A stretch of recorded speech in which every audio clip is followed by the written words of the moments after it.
In this tutorial, I'll show you how to set up and create a Twilio account. Firstly, go to Twilio's sign up page.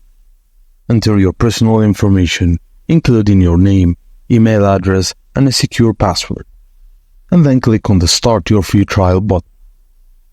Check your email for a verification code to verify your account. Also, log into your Twilio account using your email and password, and Twilio will prompt you to verify your phone number. Enter it, and when you receive the verification code via SMS, enter the code.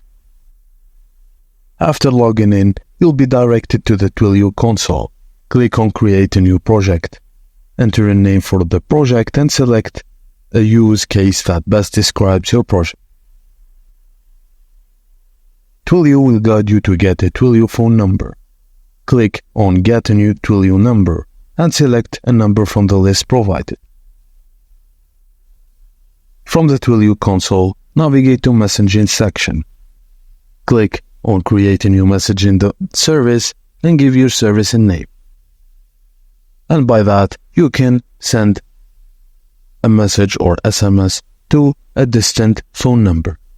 And that's it, guys. Thank you for watching, and please don't forget to like and subscribe for more.